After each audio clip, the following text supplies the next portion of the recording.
So good afternoon to everybody. I'm Paola Tiranzoni. As just said, I will introduce my work about bargaining in a pawn shop, a field experiment to study willingness to accept. My presentation is organized as follows. I will do a quick introduction, then we go through the literature review. I will introduce our research question. I will explain why we choose a pawn shop as field for our experiment. Then I will introduce the data, a descriptive analysis of them, the model used, the main result, and some conclusion. There is abundant literature in the field of decision making that study subject buying and selling reservation price. In this kind of decision, two very important and different aspects are connected: the buying and selling reservation price and bargaining. In this study, we want to analyze the difference between hypothetical and real value stated by subject in the specific case of willingness to accept with a bargaining game setting in a field experiment context. Checking the literature, we started from the work of List and Sjogren 2002. They wanted to regulate the disparity between real and hypothetical willingness to accept, and their main result was that subjects tend to overestimate their real willingness to accept. Linking us with the field experiment, we used the work of McCannon and Stevens 2013. This paper has been very useful because we already had idea to use a pawn shop as field for our experiment, but then find another work based on the same field has been important to compare the result. The author wanted to check if the presence of an expert, the experience of the negotiator, and the difference between the gap between initial and final offer during in a pawn shop during a deal can affect the probability to conclude a successful agreement. The main results were that the presence of an expert decreased the possibility to conclude a successful agreement.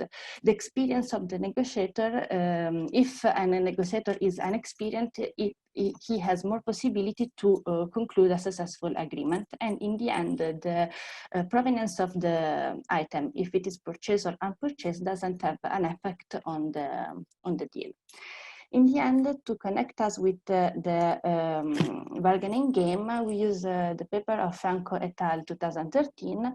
They wanted to study if, they say that there are external aspects such as emotion or social values orientation that can be important to understand the evolution of a fair bargaining game.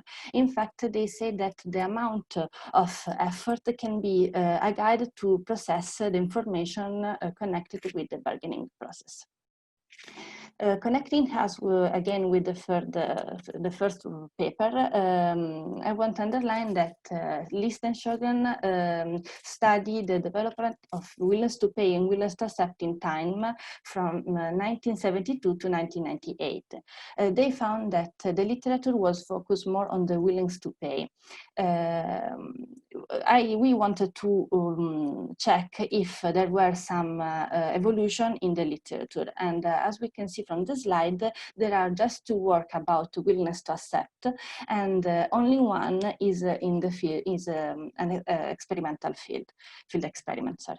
After 2015, we have study about willingness to pay and willingness to accept, but just regarding the difference between these two types of elicitation, and not in the specific case of hypothetical bias in willingness to accept. This is because it's very difficult to evaluate this type of elicitation, and one of the problems is find a perfect scenario to collect data. From the literature, the main results are that specific demographic characteristic can affect the hypothetical bias in a willingness to accept elicitation. Subjects usually tend to overestimate the willingness to pay hypothetical respect to the real one, and this gap can depend on the elicitation method, on the type of design, and on the subject pool. In the end, the ratio between the willingness to accept hypothetical and the real is bigger than the ratio between the willingness to pay hypothetical and real. This is because, as just say, it's more difficult to evaluate this type of elicitation.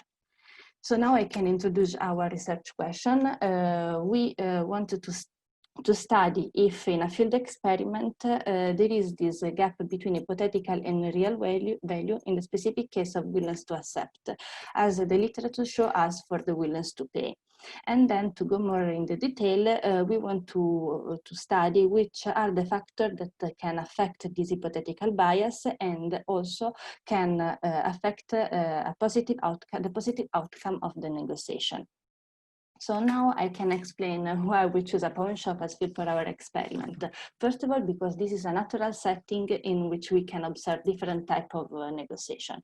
And then even if it is an American reality television series, it is a real shop in Las Vegas known with the name Golden and Silver Pawn Shop.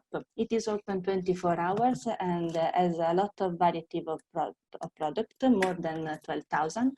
The most popular products are jewels, but we can find also sport memorabilia, antiques, book, musical instrument, and so on. So this is the perfect scenario to collect the data because each episode is organized in a constant manner. To better explain this concept, I would like to show all of you a small frame of the program, because in this way, even if some of you didn't know the game, the program, it will be easy follow the presentation and the experiment. Hey, what have we got here? I'm coming in the shop today because I have this wonderful chess table. It's probably from the 1840s, 1850s, and it's really amazing. I would like to get $5,000 for the table. How much did you want for it? I want $5,000 because on all the research that I did, even though it might have been really, really popular at a certain point in time where everybody had one, they're not around now. And never with this type of detail. That's what makes it unique.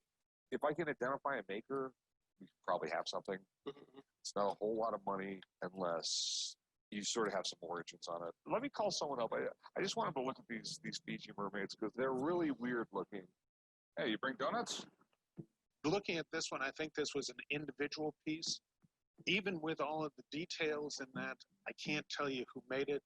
I think all you can do is talk about the time period rather than the maker on it. Okay. Thanks, man. Not a problem. So, I mean, I'd go like 500.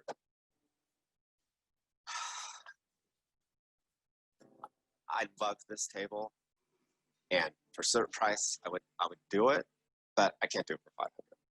I go half. I mean, it's an incredibly cool table, but if we're that far off, we're obviously not going to make a price. That's fine. That's fine. I understand. I mean, I just love the table, and for that, I really have to keep it. Okay. Well, thanks for bringing it in. Well, thank you very much for talking with me. I appreciate your time. The offer of $500 is disappointing, but I think it's a great piece, and I know I'm going to get my price. Hey, well. Okay, so to summarize what just saw, at the beginning of each episode, the owner of the item that for us will be the seller introduce himself and his item. So give us information about the provenance of the good, its historical value if it is as one, and its market value. Then he tells us at which price he would like to sell the good. So he tells us is willing to accept hypothetical. After this, the buyer, that is the owner of the pawn shop, tell us if this item is of his interest or not.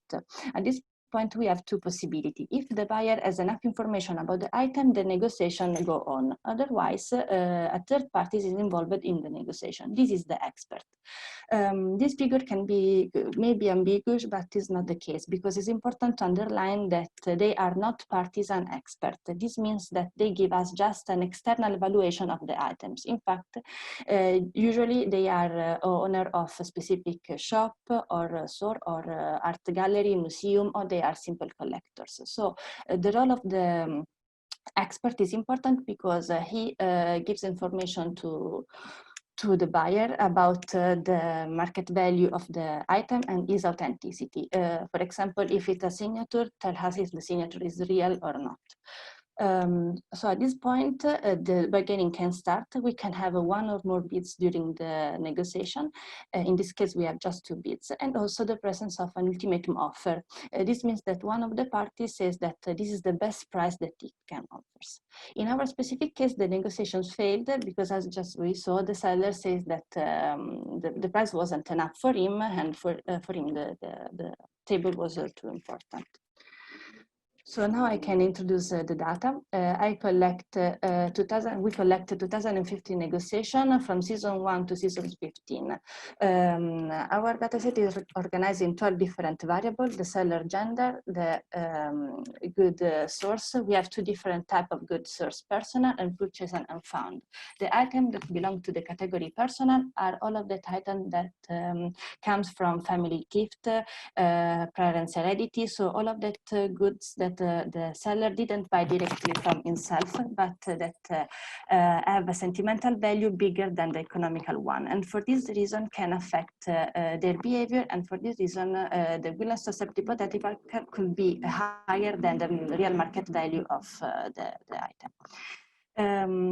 The other category is purchased and unfound. In this category, we can find all of the items that the seller buy directly for himself to satisfy a needs, for example, or that he found somewhere, for example, in a flea market or in action. In this category, we can find also items that the seller want to buy with the purpose to resell it and try to earn something. So the seller in this category usually collect more information about the market value of the item, about its characteristic, because his purpose is to try to gain as much as possible during the bargaining. Then we have 3 numerical value: the seller willingness to accept hypothetical, the final offer, and the market value. We have the deal outcome, that is a dummy that counts all the time that we have a successful negotiation. The bargaining bargaining number, that is the number of bids during the negotiation. We have 2 levels: low bargaining number count from 1 to 2 bids, high bargaining number from 3 to 5 bids. Then we have the ultimatum offer, if so we have an ultimatum offer during the negotiation or no, the presence of an expert, and 7 different price range from $20 to $550,000. Then we have the buyer experience. We have 2 levels of buyer experience and 8 different types of goods. The buyer experience is based on the working age and on the age of the buyer. It's important to underline that each negotiation is conducted by the same buyer, that are Richard, Rick, Russell, and Corey. So when the negotiation is conducted by, when the main negotiator is an older one, so Richard, the buyer experience will be high, otherwise will be low. These are the 8 different types of goods: art and books, antiques, show, memorabilia and arms, sport, cars, jewelries, and coin, and history items. As said before, we want to analyze the presence of an hypothetical bias. So to do this, we need the willingness to accept hypothetical and the final offer. But we have the final offer just in case of a successful negotiation. For this reason, we work with just of the 65% of our sample. That is made up by the 88% of male. In most of the cases, we have the presence of an ultimatum offer and the presence of an expert. All the negotiations are conducted, most of the negotiations are conducted by a buyer with a high level of experience, and the number of bargaining usually is low.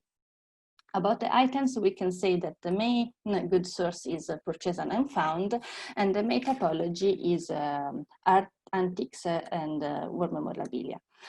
About the price range, we can say that the most frequent is the range between $101 and $500. So let's go to a preliminary analysis. An easy way to check the presence of an hypothetical bias is to generate a factor of calibration. So we generate our factor HP, that is the ratio between the seller willing to accept hypothetical and the final offer. As we can see from the box plot, the hypothetical bias should be confirmed because in fact all the distribution are very flat towards 1 or for value greater than 1. In the 23% of the cases, the case of successful negotiation, the mean of HB is bigger than 2. In the 55% of the cases, the seller is dissatisfied with a mean of HB that is equal to 2.5. For items with a low price range, $20, $100, this gap is bigger, in fact. So now let's speak about the model. We run two different models, a log regression model and a probit model. We use the log regression model to analyze in which way the variable explained before, that are our independent variables, can affect the hypothetical bias that is generated by the logarithm of the calibration factor. From the result, we can see that when the goods source correspond to purchased and found, it influences in a positive way the hypothetical bias. In fact, it decreases of the 21%.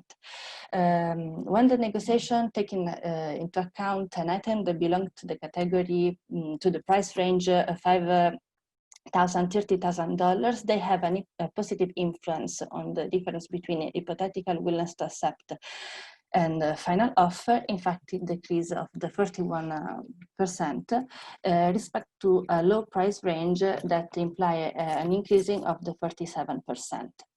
We found just two types of goods that have an impact on this willingness to accept hypothetical, and it is positive because they decrease of the 46%.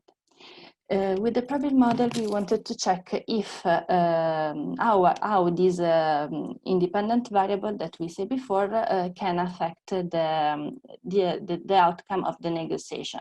It's important to underline that just in the 11% of the case of our negotiation, the seller is satisfied. In all the other situation, the final price is lower than the willingness to accept hypothetical.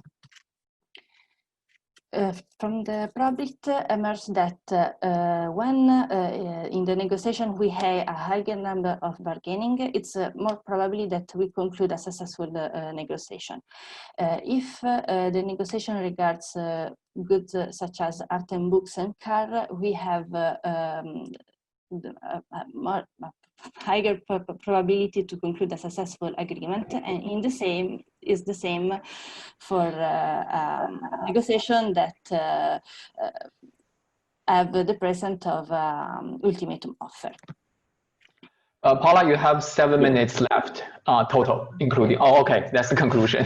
Go ahead, please. Yeah, sorry. No, don't worry, thank you.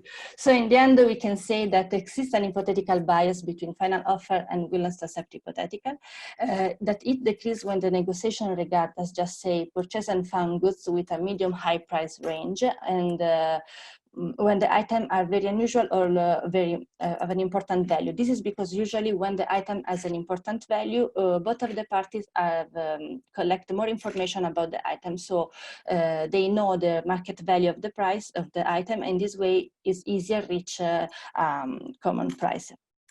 So sellers tend to overstate their willingness to accept hypothetical, and regarding the parties, we can say that the gender category does not influence the magnitude of the hypothetical bias.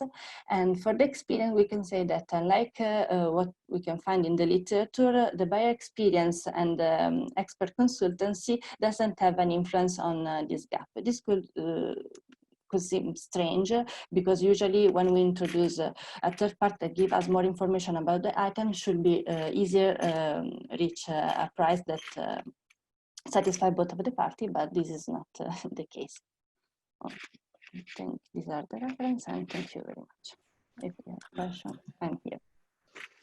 Perfect timing. Now let's open the floor for questions. If you have any questions for Paula, you can go ahead and unmute yourself and ask your question.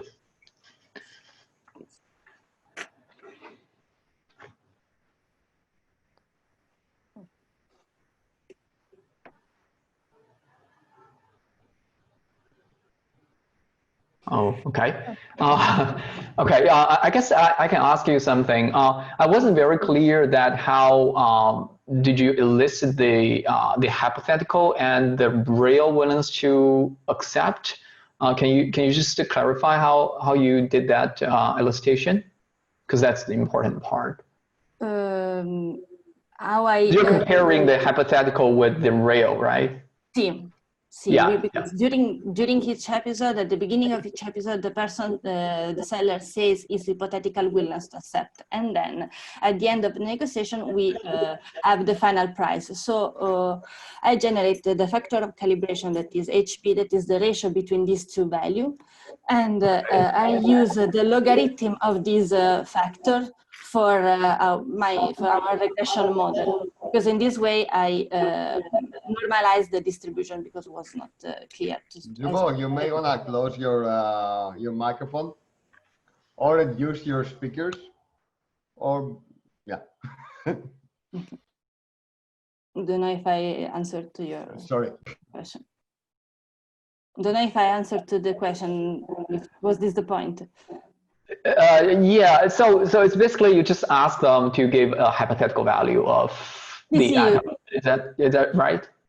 See, at the beginning of each episode, they say the hypothetical value. So we took it like willingness to accept hypothetical, because if you saw all the episode, you can see that the seller say, I would like to sell this to this price. I will not go down to this price because it's the maximum. But then during the negotiation, there is a bargaining, and they contract. So at the beginning, it's an hypothetical willingness to accept, because they say it. So we took it like an hypothetical willingness to accept. I see, I understand. Thank you. No. Are there any other questions for Paula? Andrew, I guess we need to wait, right? So if there's more questions, I just double checked. There are some parallel sessions that only have 3 speakers, and some have 5. So the idea is that the whole presentation, including this discussion, takes 20 minutes, so that people have the ability that they can switch. So it's you said something like it's 20 plus 5, but it's like only 15 in total. 15 plus 5, so 20 in total. Okay, so 20 in total. So now we should move on to the next one. That's exactly. Okay. All right. So next one we have Rainer. He's going to talk about 2 field experiments on self-selection, collaboration intensity, and team preference. Rainer, please go ahead. Well, thank you very much. Thanks to all of you joining the session. I hope you can see the screen. Give me a short thumbs up if it's the case, and if you can hear me, great. Thanks for having me, and also thanks for joining. This is a joint project together with Mira Fischer and Burçin Yurtoglu. Mira is at the WZB in Berlin. Burçin and I are working at the WHU. And the topic is self-selection, collaboration intensity, and team performance. And the story starts basically with teamwork becoming more and more important. Yeah? In this graph here, you see, for example, one example that teams are becoming more and more important in science. Yeah? What the authors did in this paper is they just counted the average number of authors on published papers, in different kind of fields.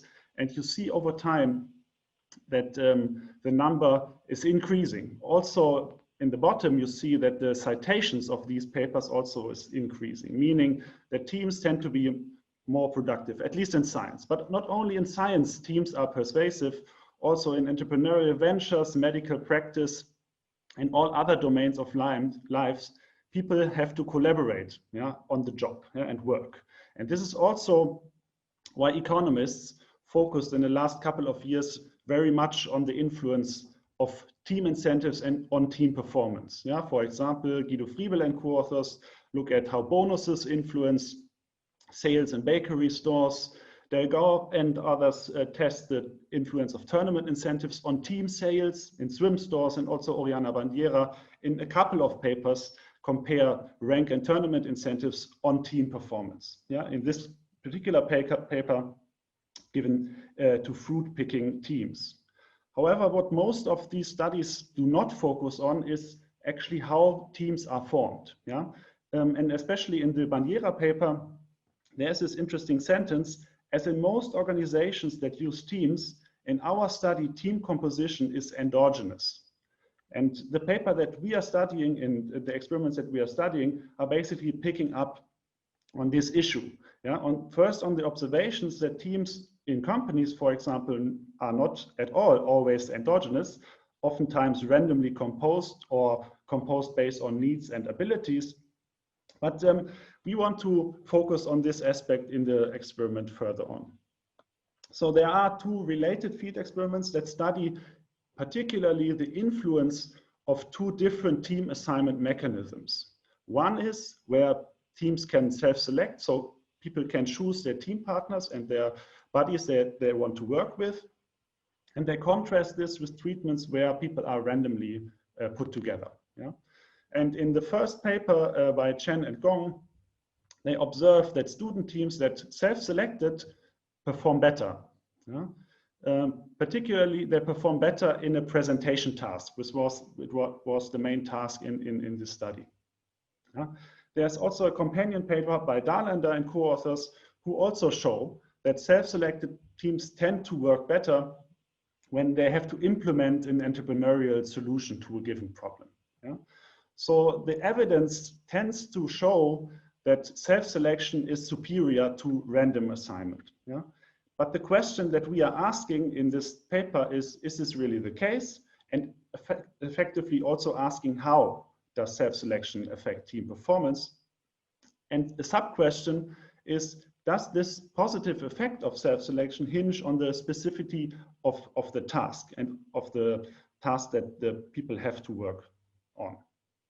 Yeah? There are two different kind of channels through which self-selection can affect performance. Yeah? Usually what you see in studies where people can form teams, groups and whatnot, when allowing people to self-select, they tend to choose people they like. Yeah? So they can exert higher level of trust, invest more effort and resources, but also they choose people who are more like them, yeah? With similar preferences and personalities and also abilities. Yeah? For our study, we expect that self-selection affects these two channels. Yeah? On the one hand, the motivation of individuals. Yeah? People that self-select them in teams are of higher motivation because they can work with a friend, for example, yeah, and leads to higher motivation. But also self-selection affects the distribution of abilities across teams. Yeah? In self-selected groups or treatments, we should observe more homogeneous teams, yeah, and more heterogeneity across teams. Yeah? This is a crucial assumption that how we think about the self-selection process. Therefore, and this follows in our theory that I will not elaborate on in detail here, is that whether self-selected teams perform better than randomly assigned teams should depend on the ability intensity of the task and also on the collaborative effort intensity of the task. Yeah, I will show you in a minute what we mean by this and how we manipulate this in our field experiment. Okay. I will briefly explain to you the study setting. So participants are bachelor students in our business school, and students take a class in the second term of their very first semester. And in this class, their final grade is determined by their individual performance on the task, 70%, and two team tasks that they have to work on during the semester. Yeah? And each team task contributes 15% to their final grade. Yeah? And crucial thing is that the class is taught in two large groups by the very same professor with the very same content. Just to give you an idea on the data sources and the timeline of the experiment. So what is very cool about this project and very new compared to the existing two experiments is that we have the ability to gather data about our participants before they are entering the business school. Yeah, so we have ability data and also data from the admission procedure, which is very selective and very detailed, that we can use to control and look at differences in ability that is elicited before the experiment is actually happening. Yeah? So we gather this administrative data, so to speak, and then let them run through the experiment. And you see here that they go over time in the first team task, second team task, and in the end in the exam, in these kind of two different treatments that we will call random, where we randomly assign teammates, and self, where people can self-select. Yeah? And after the experiment, we run an additional survey where we ask for course quality, perception, teamwork quality, performance beliefs, and social preferences. So this is the whole setup of and timeline of the experiment. And we run this kind of experiment in over 2 years, yeah, basically in 2 cohorts, in winter semester 2017-18 and 2018-19. And students are randomly assigned to one of the 2 groups. Yeah, as I said, self-selection on the one hand, random selection, a random assignment on the other hand. Yeah.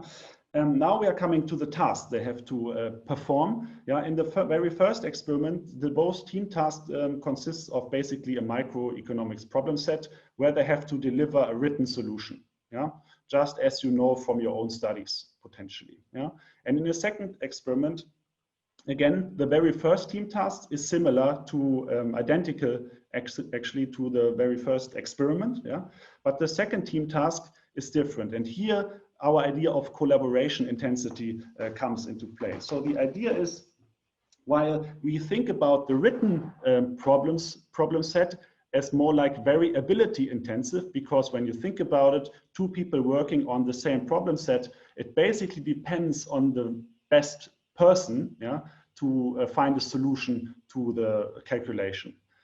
And we try in the second team task of the second experiment to increase the necessity to collaborate. Yeah? And how do we do this? We tell them, look, you have to have here this kind of microeconomic problem set, but you have to record a video of your solution.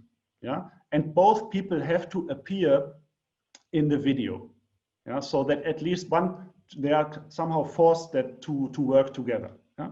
This is our manipulation of collaboration intensity. And we grade them based on correctness of the solution that they submitted. Yeah, this is done by one teaching assistant who was blinded to the study.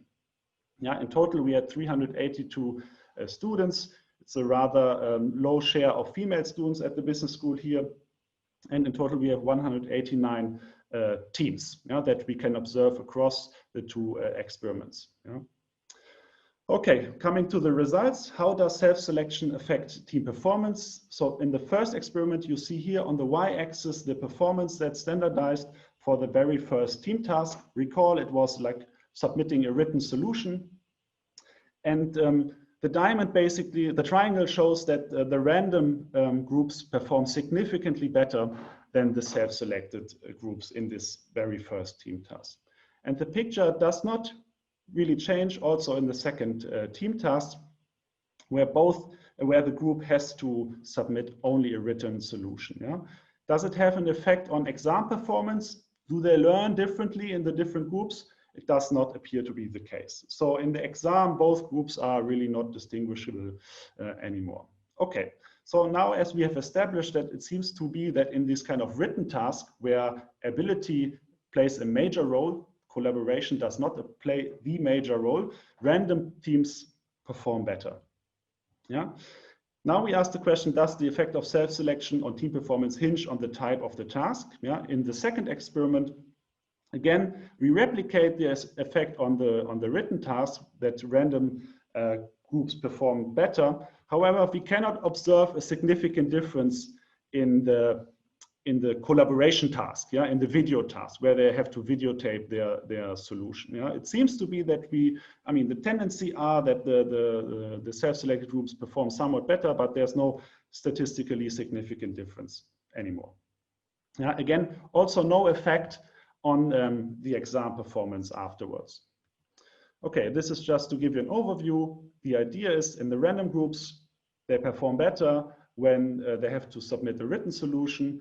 The effect vanishes when they have to videotape their solution and hand in a video, yeah, where they have to collaborate more.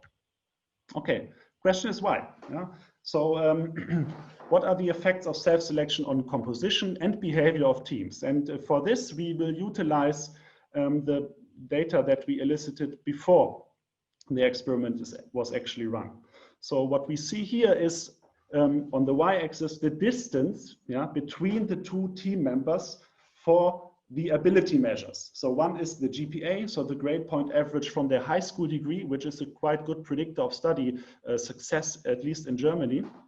And also the green dot is the analytical test. So they have to do like logical and math tests to come into the school, to be admitted to the school. And what you see here is the difference on the y-axis. So how far away are the both teammates from each other on average.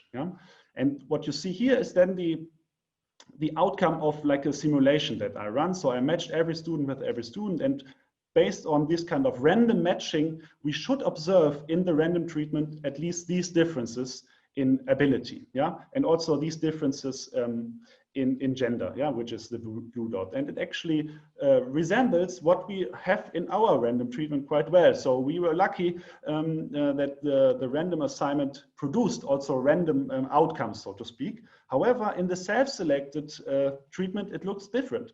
We see that they are less different in terms of ability on average, the groups, and also in terms of gender. This means that people of similar ability match in the self-selection treatments. That means that good people are together in a team, but also very bad ones. And this changes on average performance of self-selected groups. We also try to predict what my partner's GPAs or my partner's ability, and by correlating this kind of measures that we elicited before the experiment. And we see that, for example, I'm not sure whether you can see my mouse, but you see that there's a correlation between my own GPA, so my own ability, and my partner's ability. So meaning that very good people match and also very bad one in the treatment self. Also interestingly, very pro-social students, so there is a weak correlation between pro-sociality and ability, meaning that when I'm pro-social, I'm also getting a partner, who is very good. Okay, the question is, we have like this one channel that the self-selection process affects the composition of teams, but the other channel is, or the question that we ask is, what do self-selected teams do actually differently? Because we do not really observe how they work together over the semester. We ask them afterwards about their experience. So these are the variables from the ex post survey that we elicited, and we see here that participants in the self-treatment actually report to have communicated more, to help each other more, to exerted also effort more equally between the members compared to the guys in the random treatment. So it appears to be, this is just some suggestive evidence that the collaboration in the self-treatment was different. And however, it was not merely the joy of working together with a friend or something. It was rather that they collaborated or cooperated more effectively, that contributed to differences in outcomes. Okay, I hope I have some time left. So to conclude, self-selected teams perform worse in the written task and tend to perform somewhat better in the video task. Again, there was no statistically significant difference. But we see that the channels that contribute to these differences are the more homogeneous teams in terms of abilities and gender and pro-sociality in the self-selection treatment, and somewhat evidence that they communicated more and collaborated better. Okay, thank you very much for your attention. Also, again, thank you very much for organizing this everything. It's very cool that we can communicate and present our stuff in this way. And I hope you have some questions. Feel free to shoot. We have 3 minutes for questions. If you have any questions for Rainer, please go ahead.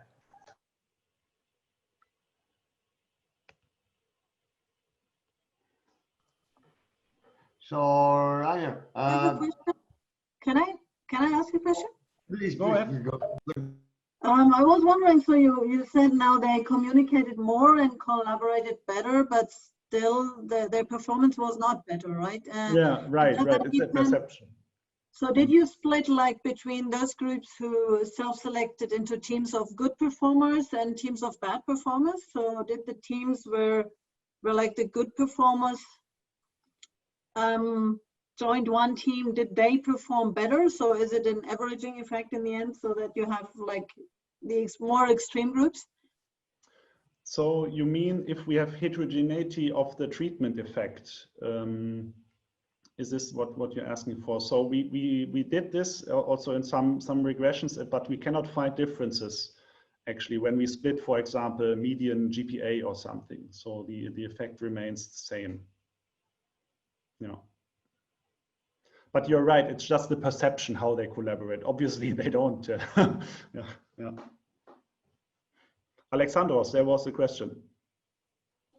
Yeah, it was mostly clarification. So in the first case, what you have is a best shot public good game, basically, right? All you need is one person to solve the problem. If one person exerts effort, the other person shouldn't exert effort. And it is the environment you have the higher risk of free riding. In the other case, what you have is a weakest link best shot, weakest link public good game. Right, and there your prediction, the theoretical prediction is actually that even if we're both self-interested, that we will both exert effort. Right. I was wondering how your results relate to those predictions. Yeah, that's a good point. We haven't thought about this in this way actually. So I don't know, but that's a very good point. I mean, the thing is, I'm not sure whether it's the weakest link, the video task. It's the weakest link because if I don't do my part, then we both get 0. What happens? Right. Maybe. If I don't do my part, then both get 0. Yeah, that's true. So if that's true, then it's the weakest link public good. In any case, it seems very, very interesting, and I really like the idea of using the class to do this. Very smart. Think about it and let us know. No, that's a good point. Thanks. Sorry, I think we have to move on to the next talk. Rena, could you please stop sharing so Christine can start to share? Great, thanks again. Thank you.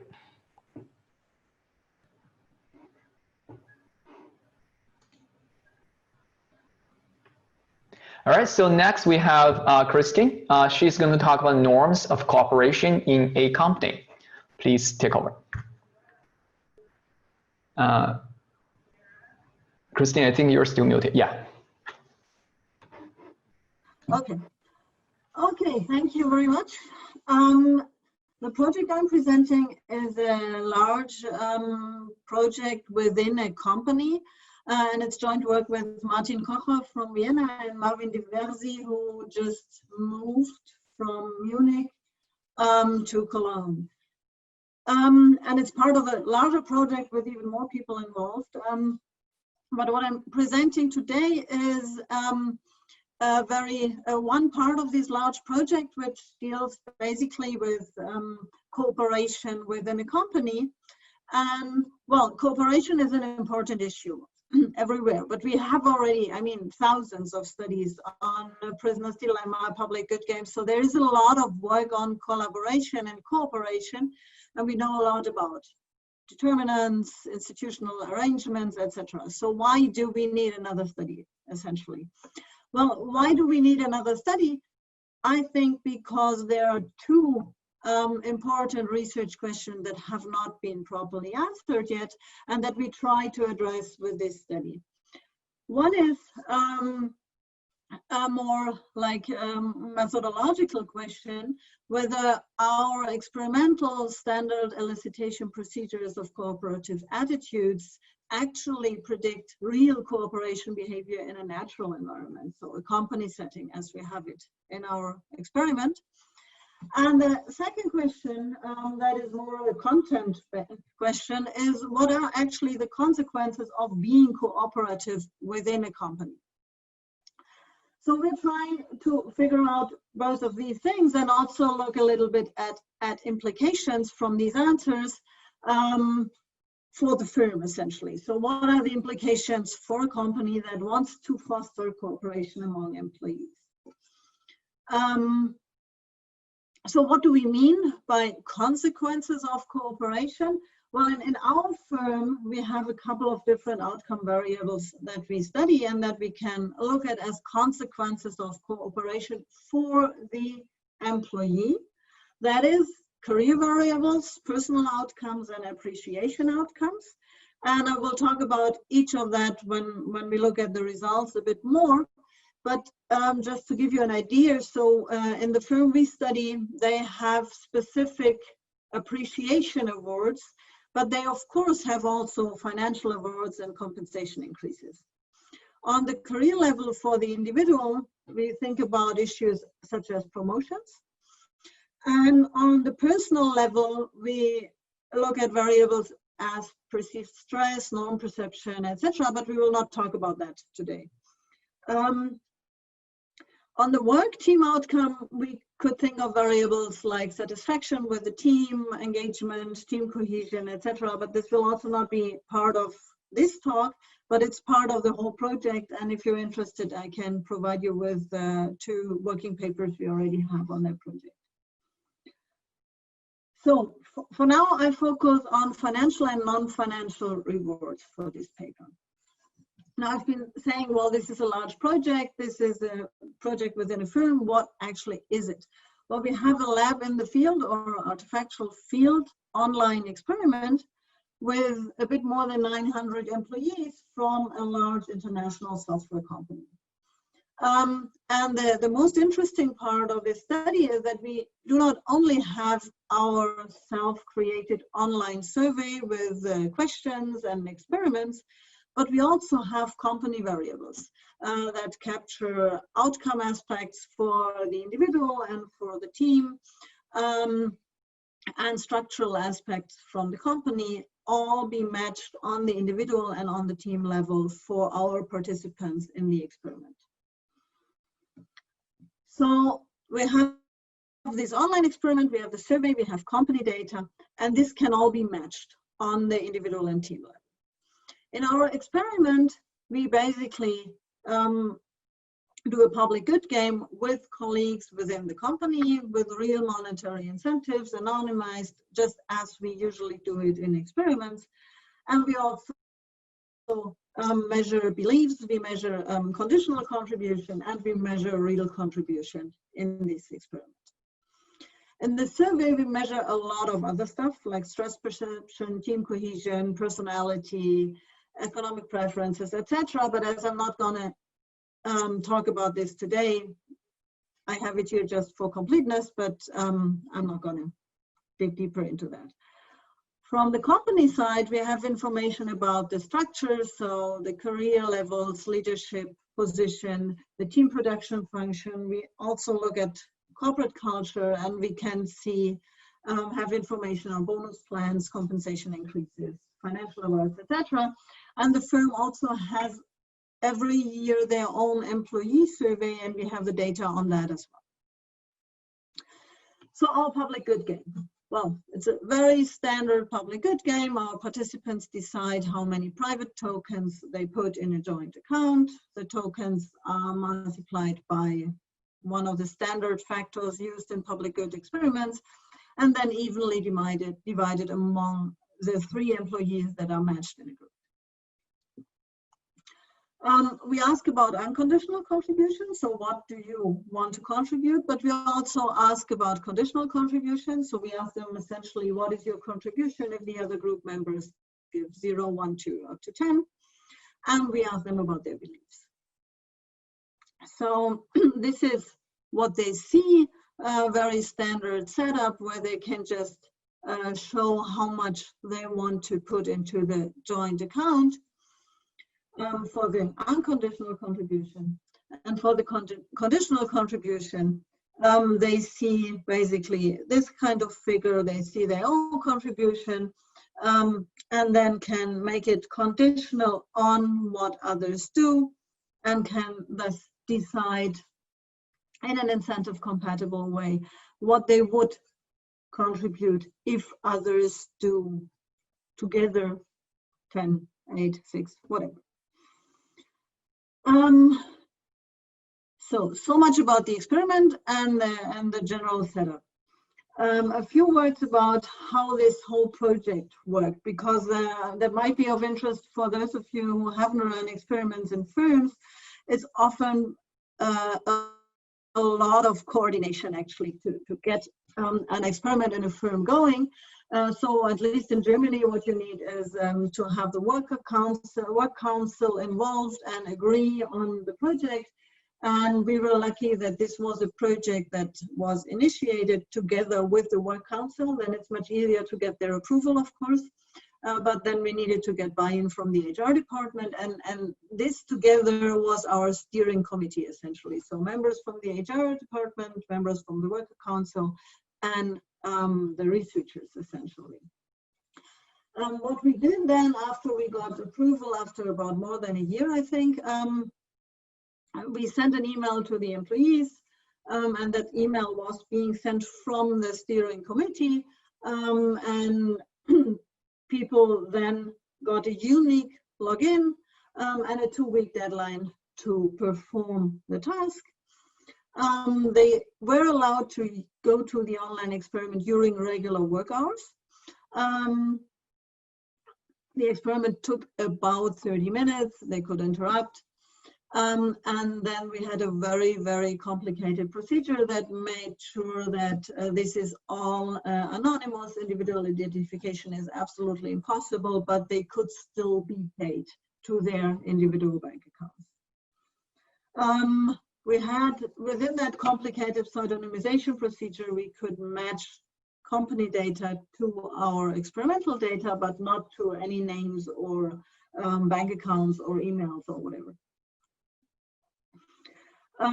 We had our hypotheses pre-registered, and I'm going to talk about some of these pre-registered hypotheses in a moment. So we invited nearly 3,000 people, got about 904 responses, which is a 32.5 response rate, which is quite fine. And we did this in 2 waves, one wave in 2017 and one wave in 2019, including altogether nearly 300 teams. And for our pseudonymization procedure, actually the team size was restricted. We had to have teams with at least 8 members because that's what they considered to assure that with the data we collect, we still cannot identify individual members, and we gave it an upper bound to make sure that as the company is huge, we do not have teams with 200 people where people do not really identify with their teams. So we had a restricted to 20 team members. If you look at our observables and compare those who were invited but did not participate to those who were invited but did participate, we have actually no significant differences here, which means we got quite a good sample in terms of the sample we intended to have. Questions so far? No? Okay. I skip actually the literature. I just show you, I know the literature, we're aware of this huge literature that is out there on cooperation. There exist lab experiments, field experiments, lab in the field experiments. With fishermen in Ethiopia and in firms, but not really in such a large firm setting where you also include firm data to the experimental data. So what our main contributions as compared to all that huge literature are, one is a very systematic evidence on the relation between cooperation in the experiments and what happens in terms of financial and non-financial rewards within the company. And two, we can look at the non-financial aspects of this cooperation in a natural environment. And these actually so far have almost exclusively been studied in the lab. And finally, we have this methodological contribution where we can assess the external validity for our business context. So to move on to the results, I can tell you a lot of things about the cooperation and cooperation attitudes. What I'm doing for today's presentation, I basically show you a classification we made based on our public good games into 3 groups, namely the net takers, the matchers, and the net givers. And this is based on the conditional contribution. The net takers are those who basically get out more than they contribute. Thus, mean conditional contribution is smaller than 5. The matchers are those who contribute as much as they get out of it. And the net givers are those who give more. And as you can see here, within our firm, actually the net givers and the matchers are the largest fractions, while the group of net takers is a bit smaller, but it's relatively close to 1/3, 1/3, 1/3, but the net takers being the smallest group. Overall, our subject pool is extremely cooperative. So if you look at the unconditional contributions, we have 79% contributing, so they contribute 79% out of their endowment. But if you look at the beliefs, they underestimate the average contribution. So they know that they are cooperative, but they don't know how cooperative they and their peers in fact are. And if we compare 2017 and 2019, it's very stable. So there are no significant differences between these 2 years. As we would expect, the cooperative attitudes are related to pay scheme and seniority and to all these standard behavioral survey measures. But I'm going to go a bit deeper into our pre-registered hypothesis now. So our first hypothesis was that measures of cooperative attitudes do have some predictive power for real-world cooperation within the company. So how can we look at that?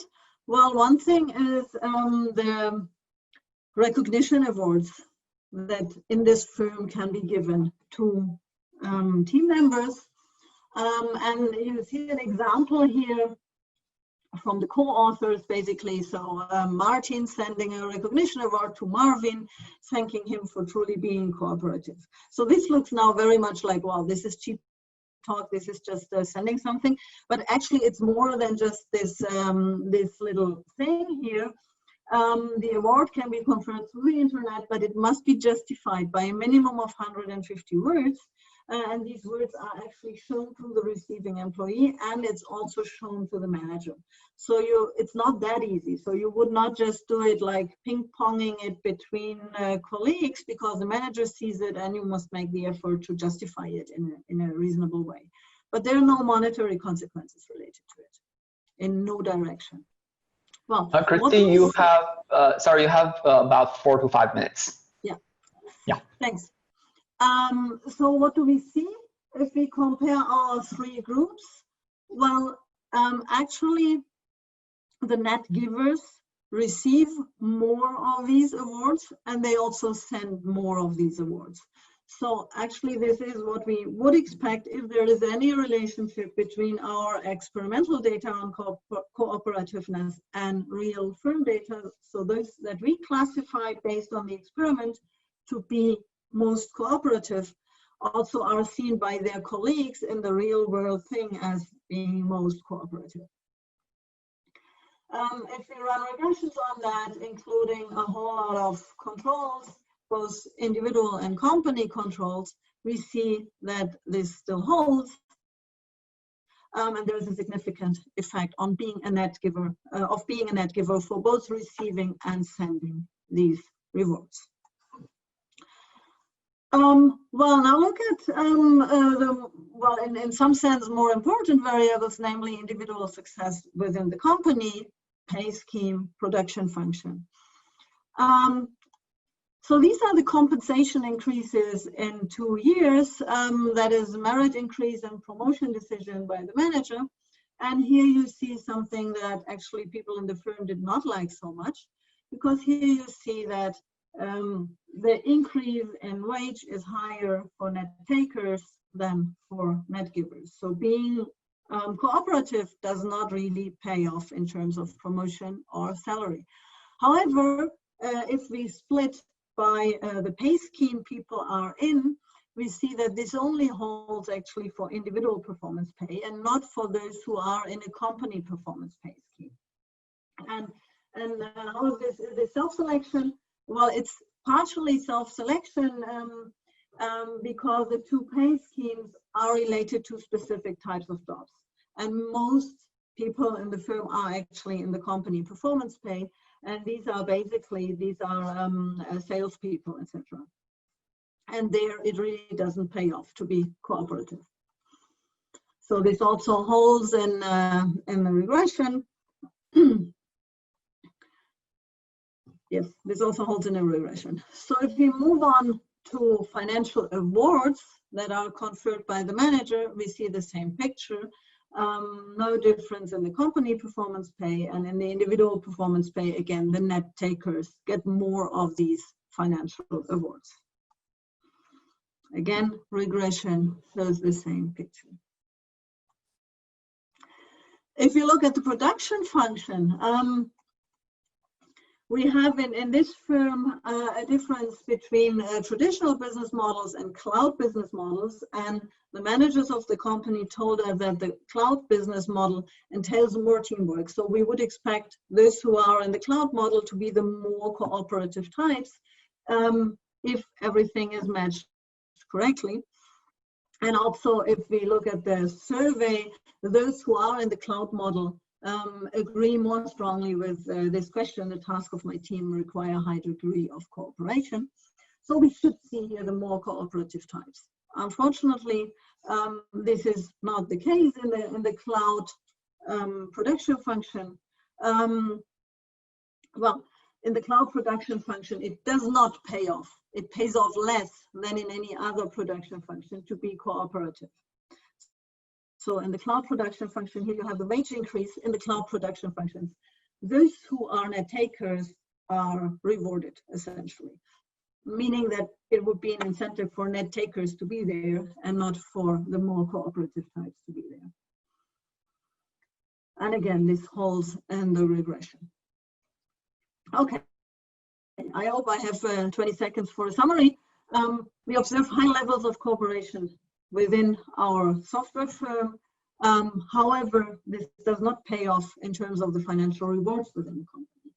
So they do receive non-financial benefits, so recognition, very much so, but they do not receive these more substantial hard measures, which seems to indicate that, in contrast to what we see in lab experiments, here that we see still these high cooperation levels are related to intrinsic motivation and not to financial incentives. So if the financial incentives actually go against competition, but cooperation, but people are still very cooperative, this seems to be an intrinsic motivation thing. Well, thanks for your attention, and I hope there is still time for at least one question. Yeah, I think we can go ahead with one quick question. We're already over time. Sorry. No, yeah, no problem. Are there any questions for Christine? Okay, then I guess we move on, and you can talk with her afterwards. Yeah. Okay, Christine, if you can just stop sharing, and then. Okay, thank you. And I will be the last presenter for this session. Okay. Okay, does this look good to you? Okay, so today I'm going to talk about an information experiment, which is called Making Social Cost Salient. It's a natural field experiment which was conducted in a purely natural setting. This is a joint work with colleagues Fohai Hong from Lingnan University in Hong Kong, Johannes Echo Rianto, who is also a colleague at Nanyang Technological University, and myself. I'm the third author on the paper. Okay, the idea of this paper is actually quite simple. Let me just go ahead and introduce the idea. So in many, or if not all the organizations, the members of these organizations, they typically share either tangible or intangible common resources. For example, people share office space. They share the reputation of the organization that they work for. Okay, the former one is considered tangible, and the latter one is considered something intangible.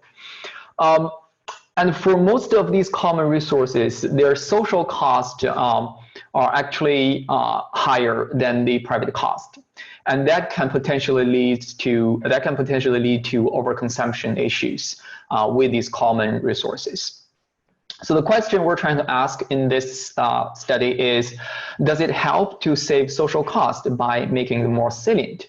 It's a very convenient and low-cost intervention just to tell people that if you do this, you're incurring this cost, not only to yourself, but also to your organization or to the society as a whole. What we find is that it does help. It helps agents partially internalize the social costs that they incur, and it helps to alleviate the overconsumption issues within the organizations. Now, let me go through the setup of the experiment. So the environment that we conducted this experiment is an online stationary ordering system in a university in Singapore. So this is two screenshots from the ordering system. On the left-hand side, you see that you need to choose whether you're going to order in a particular category, or you can choose among all the items, stationary items that are available to you. Okay, and also you can choose the department or the school that you're from. You're only allowed to choose that your school. You can't choose a different school. On the right side of the screen, what you're looking at is a list of the available items that can be ordered by the employees within this university. For example, you're seeing the first item is A4 size paper, and then we have tapes, and then we have eraser, folders, so on and so forth. Okay, these are our basic stationery items. And after, so on this first slide, after you choose like which items that you want to order, you can go ahead and check out. Okay, the system, by default, the system wouldn't show you any cost or price information because you don't pay anything.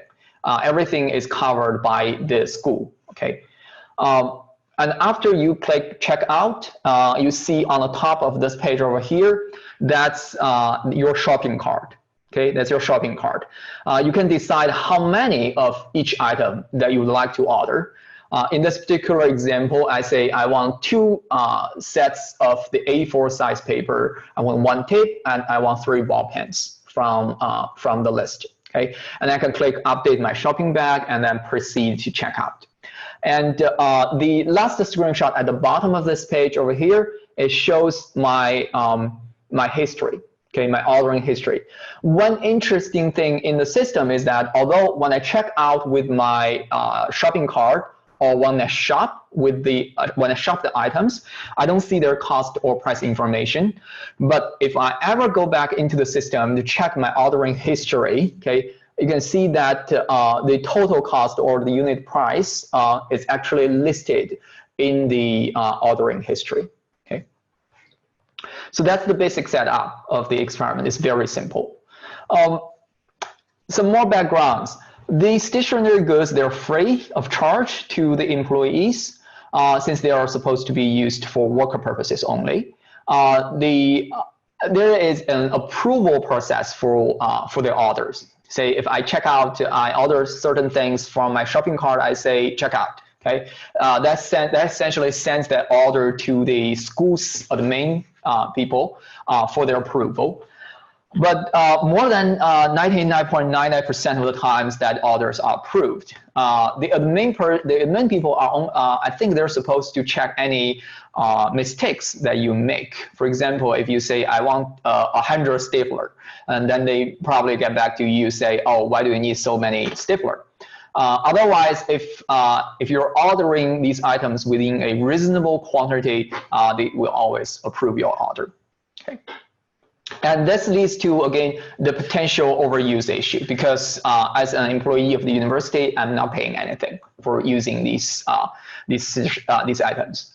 The cost information, as I just shown you, is hidden in the system. So many of the staff members, they were not aware of these costing information. Okay. Well, in fact, I mean, we interviewed and we talked with many of the staff members. None of them is aware of the existence of the cost information in the system. The university administration was looking for ways to reduce the energy and the resource, I mean, as always, to reduce the cost and to improve the efficiency of the resource allocation. So we came in and we say, we want to run an experiment. In terms of the literature, our study is linked to the studies that use salient cost information to nudge people to change their behavior. Okay? For example, in the literature, if you think stationery as a market goods, okay, they are the private value is the social cost is greater than the private cost, and in our particular context, that private cost is zero. I'm not paying anything. It's the consumption of the stationery item is non-excludable but bribable. It's slightly different from what you would think a typical common pool resource is, like fishery, okay? Where once overfishing makes others more difficult to fish. In this case, it's not that straightforward, because I can order more ball pens, but that wouldn't stop my colleagues from ordering more pens from the school. Okay, but again, it's a waste of the resource. It's the school has to cover the cost of all the pens, all the papers, and everything. The standard theory, of course, suggests the salient information will not should not have any effect. As the staff members, if there are no private cost, if they're like fully rational, they don't have social preference, then they wouldn't care about the cost information. Although from the perspective of behavioral economics, we see that there is a possibility that these more salient information can help us, in the sense that if people have social preference, and if we remind them of the cost of these items, so that also remind them about their own social preference. And also, if people have limited attention, they don't pay attention when they order these items. If we remind them with the cost information, we hope that would also be effective. So this paper, using a fully natural experiment, we find that we randomize the participants into the control group, where they receive no cost information, and a treatment group where they receive the cost information of the items. Although again, the cost is covered by the school and not borne by the individual employees. We think this belongs to the broad literature of using nudges to influence behavior, but instead of nudging individual behaviors, we're providing social cost information, unlike the previous studies. So here's what we find, a brief overview. By randomizing the participants into the two different groups, we find that we have a significant and substantial impact on their ordering behavior. At least 26 decline in quantity of stationery use. We think that the main driver of such reduction in quantity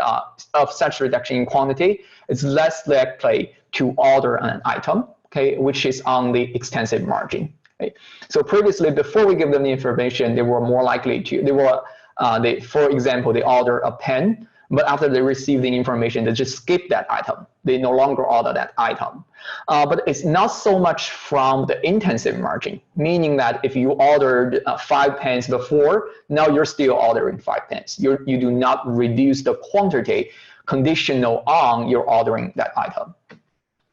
Okay, and we contribute to the literature by adding that the cost information, but not only private cost information, but social cost information will also help people to change their behavior and to nudge people to engage in more pro-social activities. I'll just skip this part. Okay, now let's look at the experimental design. So there are 3 different categories of staff members in this university. We have administrative staff, we have research staff, and we have faculty. Okay? In any case, no matter who orders the stationery items, the school bears all the costs. So it is possible that some staff members also order items for the use of their offices or their supervisors. For example, the division or the department assistants, they order for the department chair. Okay. However, this is more prevalent for the administrative staffs. For the faculty members, we don't think they ever do that, as well as for the researchers, the postdoc researchers. We obtained the IRB approval from the university, and of course that was unknown to the participants of this study. And this is how we did the randomization. We have all the staffs within the school, except those involved in this research, the 3 authors. A school is called the School of Humanities and Social Sciences before April 2017, and then the school was split into the School of Humanities and the School of Social Sciences after April 2017. Okay, they participated without knowing an experiment taking place. In order to make this a random assignment, we use the last 2 digits of what we call the NRIC or the FIN ID of the employee. You can take that as the ID number that everyone has in any country. So we just use the last 2 digits of that number. If the last 2 digits is a number that is smaller than 50, then that person or that employee goes into the control group. Or if that number is greater than 50, that person goes into the treatment group. Okay, and because this is your ID number, it won't change for your lifetime. Okay, this is the timeline for the experiment. So between August 2016 and March 2017, before the and also August 2017, we have 9 months that we take as the baseline period of the study. In April 2017, as I mentioned, the school was split into 2, although the employees to a very large extent did not change. It was just the names of the schools changed. Okay, so the system was not in operation in April and part of May of that year because of the split of the 2 schools. And then we had the summer break. So our treatment started from September, which was the beginning of the 4th semester in 2017, and lasted for the whole academic year and ended in May 2018. That was 9 months for the treatment period. And we also had 4 months for what we call the post-treatment periods, okay, in which that we removed the cost information from the system for the treatment group.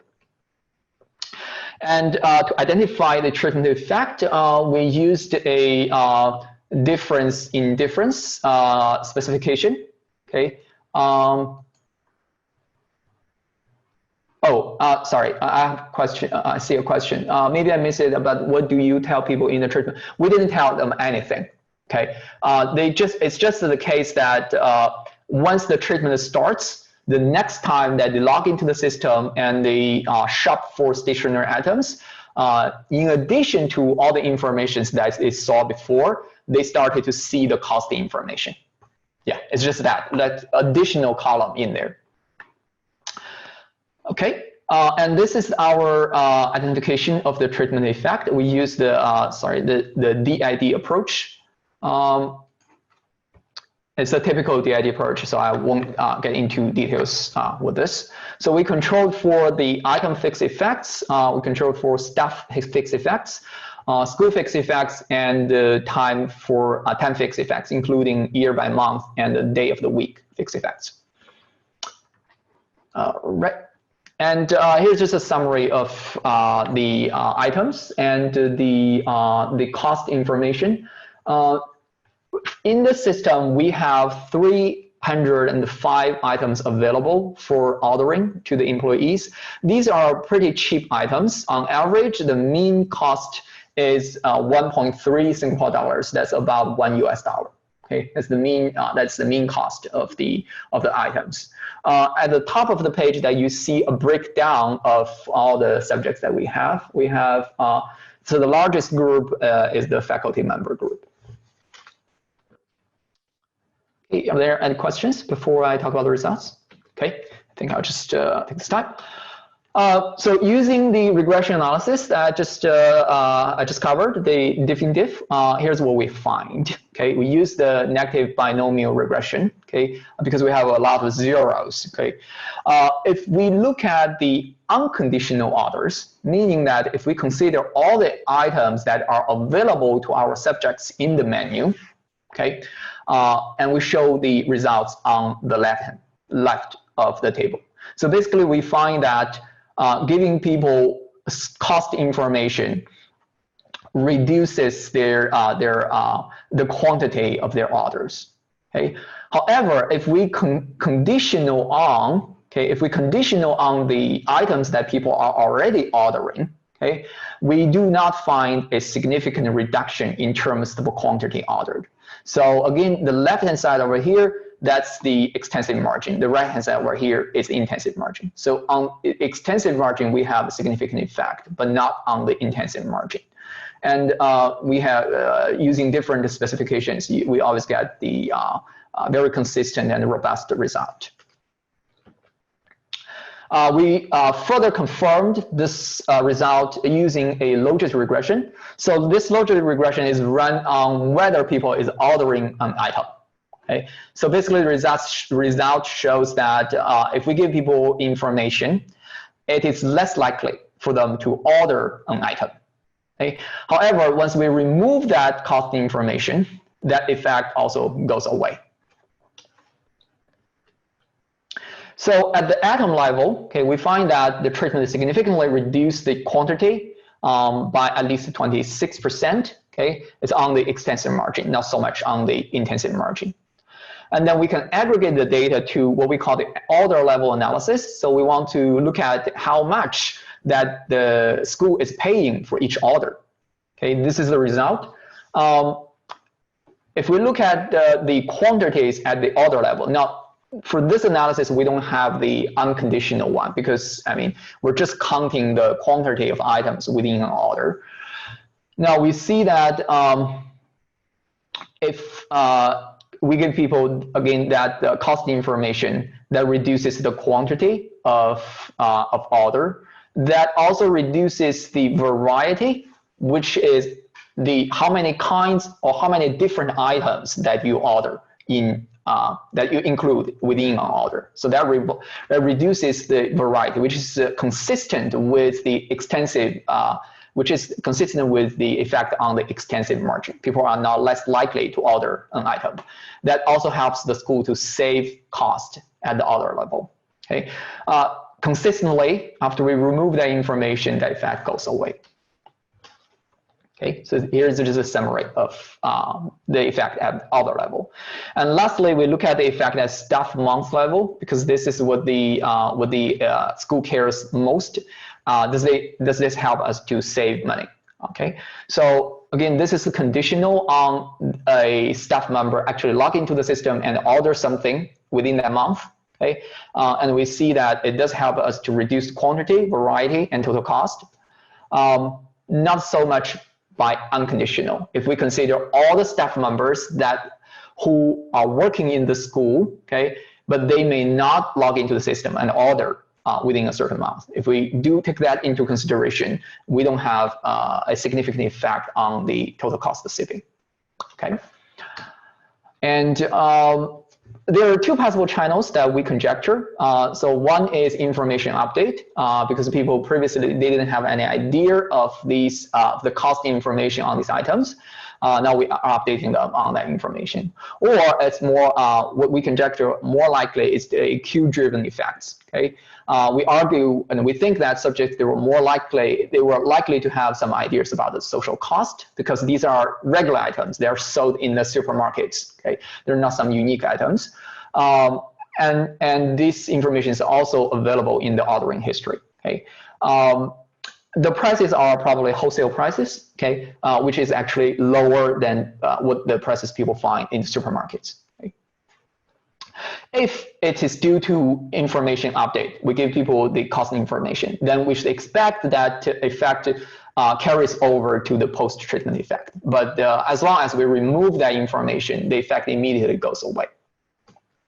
All right, so I think it's time. I'll just stop here. And the conclusion, I mean, just one thing to mention is that if we show people the social cost, which is a very low cost intervention, they can at least partially internalize it. But the lesson is that we have to keep on showing them. If we remove that, then they'll go back to their original state. Okay. Are there any questions that I can respond to? Yeah, maybe I have one question.